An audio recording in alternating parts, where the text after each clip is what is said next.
ఒక అబ్బాయి ఆల్రెడీ విజయవాడలో వెళ్ళి కేసు పెట్టాడు.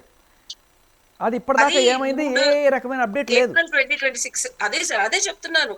ఒకళ్ళు పెడితే మళ్ళీ ఈవిడ కూడా ఇలా ఊరికే ఫ్రీ కదా ప్లాట్ఫామ్, నా గురించి చెడుగా మాట్లాడుతున్నారు అని ఆవిడ తిరిగి పెట్టింది. ఎందుకు పెట్టింది? మనం లీగల్ గా వెళ్ళలేదు. ఆ సెకండ్ టైం ఇప్పుడు కూడా మనం లీగల్ గా వెళితే ఆవిడ మనల్ని అంటానికి ఏం ఉండదు.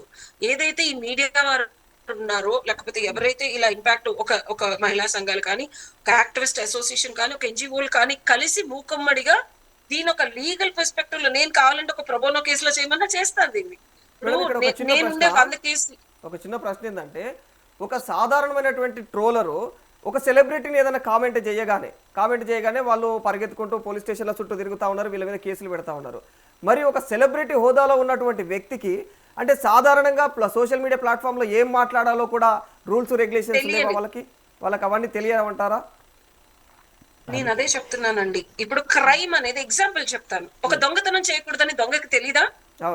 సైబర్ క్రైమ్ చేయకూడదని సైబర్ క్రైమ్ చేసే వాళ్ళకి తెలీదా? తెలుసు కదా. తెలుసు. అయినా అవుతున్నాయి. ఎంత ధైర్యంగా చేస్తున్నారు. పట్టుబడితే ఎంత శిక్షలు ఉన్నాయి. ఒక మర్డర్ చేస్తే మర్డర్ కి పనిష్మెంట్ ఉంటుందని తెలీదా? అయినా భార్యలు భర్తల్ని చంపుతున్నారు, భర్తలు భార్యలను చంపుతున్నారు. ఇది కూడా ఆ కోకే చెందుతుంది.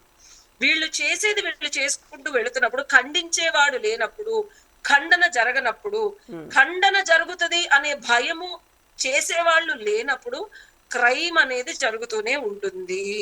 వాళ్ళ ఇంపాక్ట్ తెలిసినా ఎవరు వస్తారు మన మీదకి? వచ్చిన వాళ్ళని ఇలాగా ఎదురు వాళ్ళు లీగల్ గా వెళ్లే లోపు వాళ్ళని సప్రెస్ చేస్తున్నారు. ఎవరో విజయవాడలో చేస్తే అతను సప్రెస్ అయిపోయాడు. అవునా?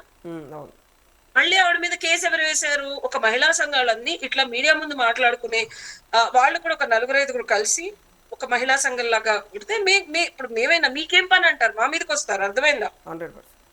ఇప్పుడు వేరే కేసులో కూడా ఇలా వెళ్తే నా తలపగలు కొట్టారు. ఓకే, సో మనం ఏదో సోషల్ కాజ్ కోసం వెళ్తే వాళ్ళు సప్రెషన్ కి మమ్మల్ని గురి చేస్తారు. కాబట్టి గ్రూప్ ఆఫ్ పీపుల్ వస్తే డెఫినెట్ గా మనం దీన్ని కోర్టు తలుపులు తడితే శిక్ష అనేది పట్టడానికి ఉంటది. అది లేనంత వరకు ధనం ఉన్నవాడు, అధికారం ఉన్నవాళ్ళు క్రైమ్ ని చాలా క్రమబద్ధంగా చేసి చక్కగా కప్పిపుచ్చుకోగలరా లేదా మీరు చెప్పండి నాకు. ఇక్కడ కోర్ విష్ణుప్రియ సైడ్ అభిమానులు కొంతమంది ఏం మాట్లాడుతూ ఉన్నారంటే, వాళ్ళు అనే ప్రశ్న ఏంటంటే, ఎంతసేపు అమ్మాయిల చుట్టేనా, ఎంతసేపు అమ్మాయి చేస్తేనే అది తప్పుగా ఎలివేట్ చేస్తూ ఉన్నారు. మరి అబ్బాయిలు ఇట్లాంటి వ్యవహారాలు ఎన్నిసార్లు నాకు బాడీ కౌంట్ ఇంత అని చెప్పేసి ఎన్ని సందర్భాలు లేవు, ఎంతమంది సెలబ్రిటీలు నా బాడీ కౌంట్ ఇంత అని సోషల్ మీడియాగా బహిరంగంగా చెప్పిన దాఖలాలు లేవు.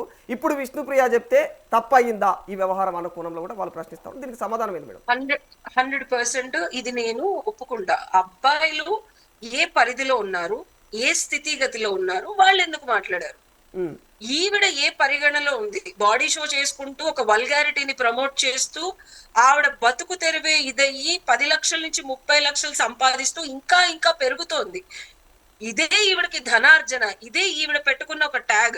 వేరే వాళ్ళు అలా ఉన్నారా? మిగిలిన మగాళ్ళు కూడా అదే ఎందుకన్నారు, ఏ సందర్భంలో అన్నారు అనేది పరిగణలో తీసుకొని మాట్లాడటం అనేది శ్రేయస్కరం అండి. కాదు, నేను ఒకటి అడుగుతాను. ఐ డోంట్ నో, మీరు ఇందాక మగాళ్ళు చాలా మంది నా బాడీ కౌంట్ ఇంత అని చెప్పారు అన్నారు కదా, ఎవరు చెప్పారు? ఒక్కళ్ళ పేరు చెప్పండి. నాకు తెలిసి ఒక రామ్ గోపాల్ వర్మ అని ఉంటారు ఎప్పుడో, అవి కాకుండా ఇంకెవరైనా సల్మాన్ ఖాన్ ఏమన్నా చెప్పాడా? అంటే ఒక పర్సన్ చాలు కదా, చెప్పాడా ఒకడైనా? రామ్ గోపాల్ వర్మ ఎన్నిసార్లు తను ఉద్దేశించి అంటే సెక్సువల్ దానికి సంబంధించి అట్లాంటి వర్డ్స్ ఎన్నోసార్లు యూజ్ చేసిండు బహిరంగంగా. మరి అతని పైన లేనటువంటి అలిగేషన్స్ ఒక అమ్మాయి ఇట్లా చెప్పగానే ఎందుకని ఇట్లా తిరగబడుతున్న కోణంలో ఆయన మీద కూడా కేసులు పెట్టారు కదా. ఆయన మీద కూడా కేసులు, ఈ వ్యవహారంలో కేసులు ఉన్నాయి, ఈ వ్యవహారంలో తక్కువ. అదే అన్నది, ఈ వ్యవహారంలో కూడా ఈవిడ మీద కేసు పెట్టలేదు. డైరెక్టర్ సార్, ఆయన ఒక వృత్తి, బాడీ చూపించుకొని ఆయన బాడీ ద్వారానే డబ్బులు సంపాదిస్తే అప్పుడు పెట్టాలి. మీరు ఇక్కడ అదే చెప్తున్నా, there is a logic behind everything. ఆయన వృత్తి ఏంటి? శరీరం చూపించుకుంటూ డబ్బులు ధనార్జన చేశాడా? ఆయన ఇన్ఫ్లుయెన్సరా? కాదు. ఇక్కడ 2 కోణాలు